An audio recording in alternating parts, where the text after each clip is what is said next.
Kelpieone here on Stainedglasscuts. I've been trying to figure out how to join rings of stained glass together and have come up with some ways to do that.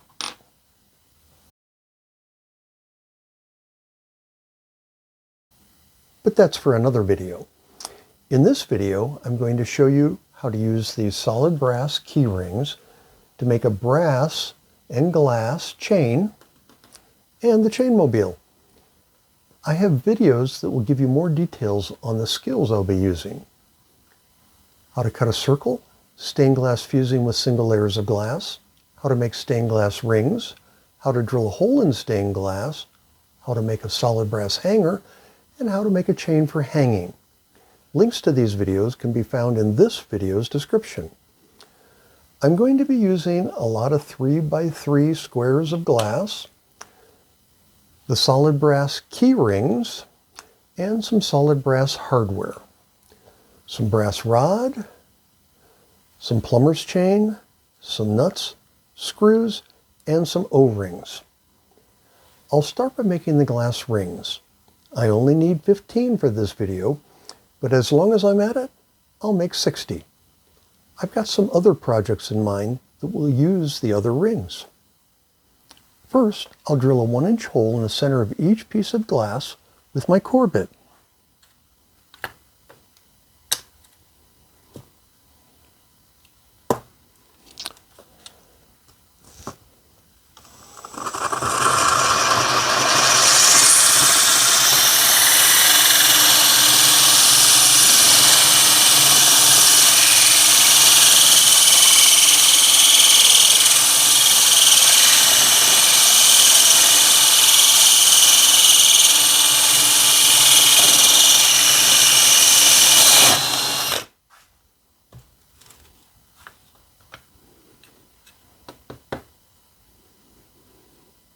All right, all the holes have been drilled, and as an added bonus, I'm left with all these nice little circles that I can turn into jewels or use in single layer fusing.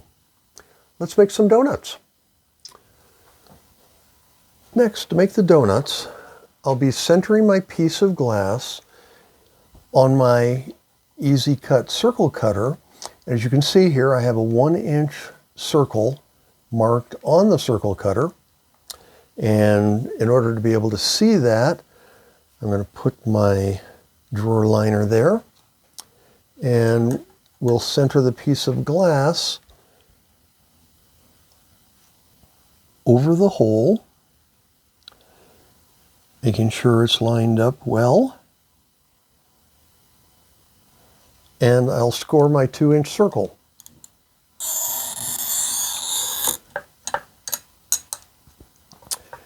Next, what I'll do is I'll flip the circle over, and taking my glass cutter, I'll apply gentle pressure and tap all the way around on the back side until I've got a break all the way around the circle.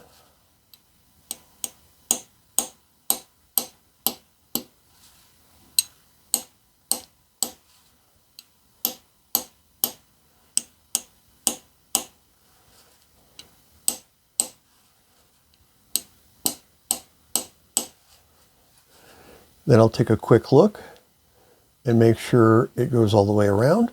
I'll flip it back over and score 4 relief lines.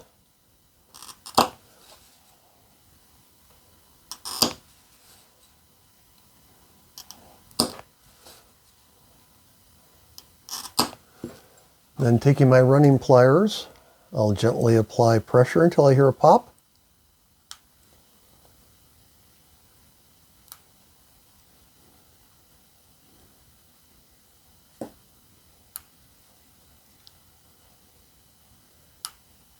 So once we have all of our lines all the way around,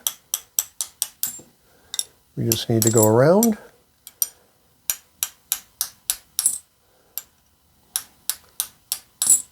and break out our circle.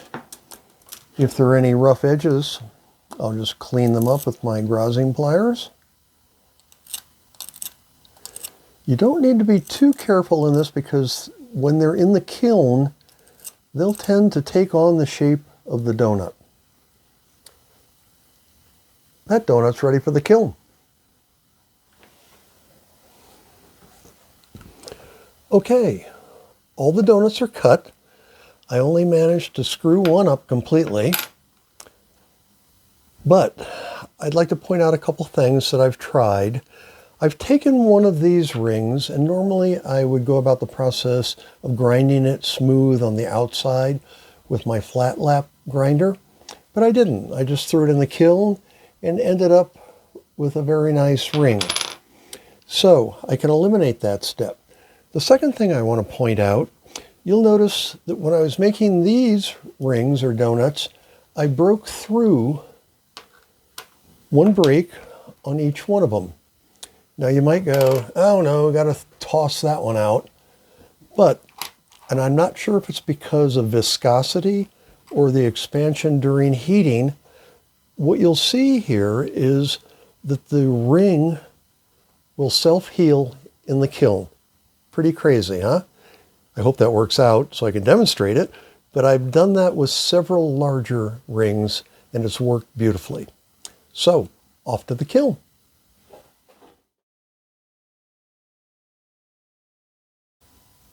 All the rings are done. I only lost one of the 60 in the making.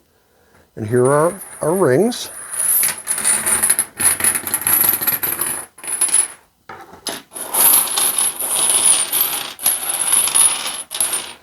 Now before I told you about the broken ones, how they would reheal. And here is our green one. No evidence of the crack that existed before it went in the kiln. And the same for the other 4. All healed. All right, on to making the hanging rod. To make the glass hanging rod, I've cut 5 circles. I'll center the circles on this template that I've made.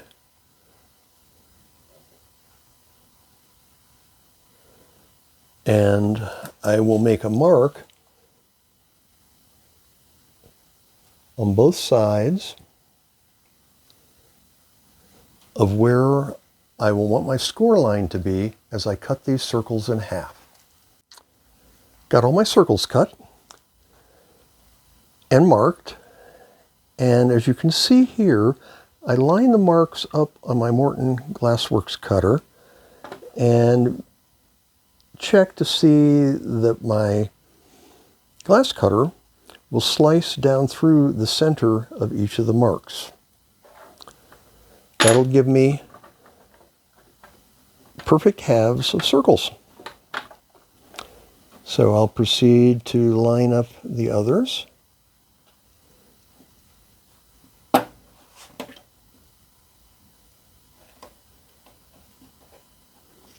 Checking to see that my cutter goes through each mark.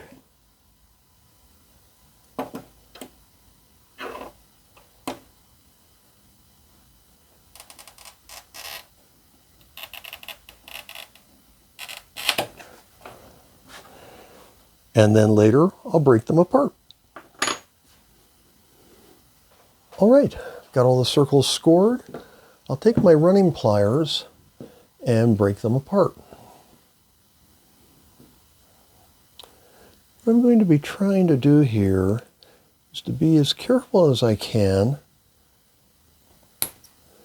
so that these edges on the ends are as straight as possible.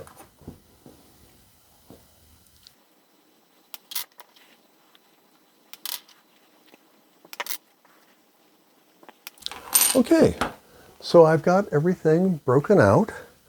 I've selected the pattern that I wanted to use in making my hanging bar. I should say the sequence of colors that I want to use in the making of the hanging bar. So I'm going to go with a red, an orange, yellow, green, and blue. They'll give us 2 hanging points here and 3 for hanging below it. What's nice about breaking the circles in half is you get 2 of them.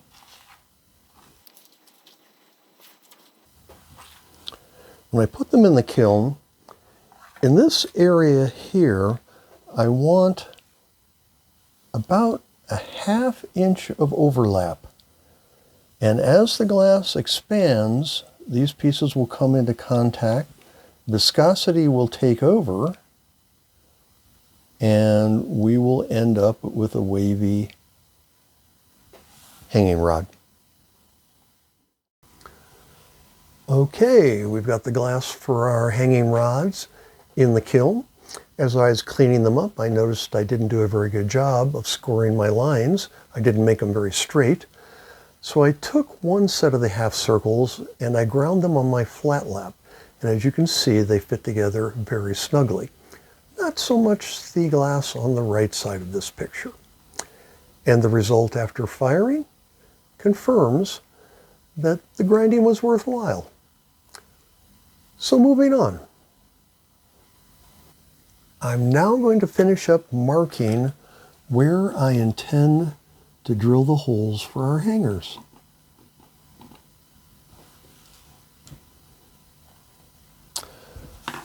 Let's go drill a hole. Okay, we've got one last hole to drill.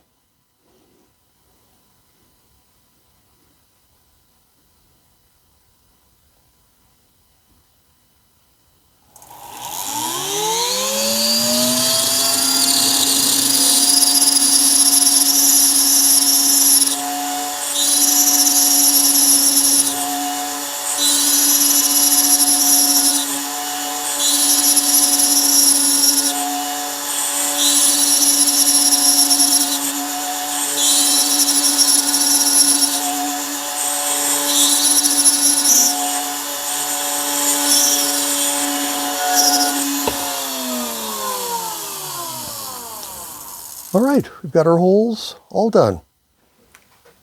I'm just finishing up installing the last hanger. I start with a small piece of shrink wrap tubing, put it in the hole, put on my plumber's chain link, feed the screw through,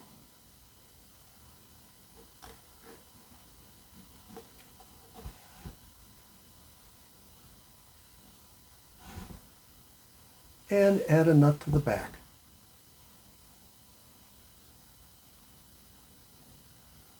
I'll then be coming back through, applying crazy glue to the back of the screw, tightening them down, and after they've set, I'll come back with my saw, cut off the excess, and file it smooth. I'll see you in a bit. All right, one more chain link to make and we can start putting things together.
So let's put the chain together. I've decided on the colors I want to use, so using the brass key rings, I'll connect them all together. I'll keep the brass rings oriented in the same direction.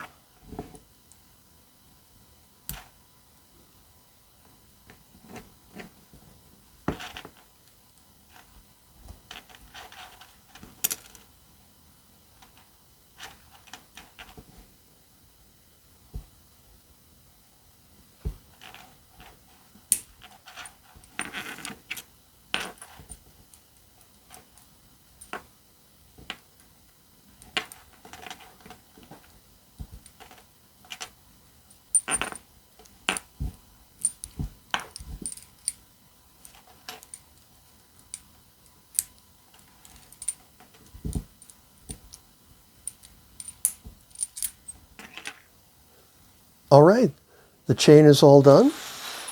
And as you can see, I've oriented the links all in the same direction. Of course, when it starts spinning, it's a whole different story. So that's ready to go outside.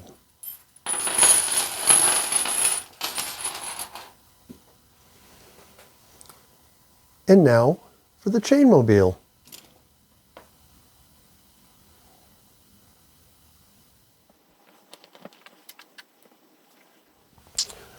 Okay, the chain is done, and the Chainmobile is done. I'll put a link to the brass key rings in the description. Let's get these outside. And there you have it, how to make a glass and brass chain, and the Chainmobile. Please consider liking and subscribing, and thanks for watching. Cheers.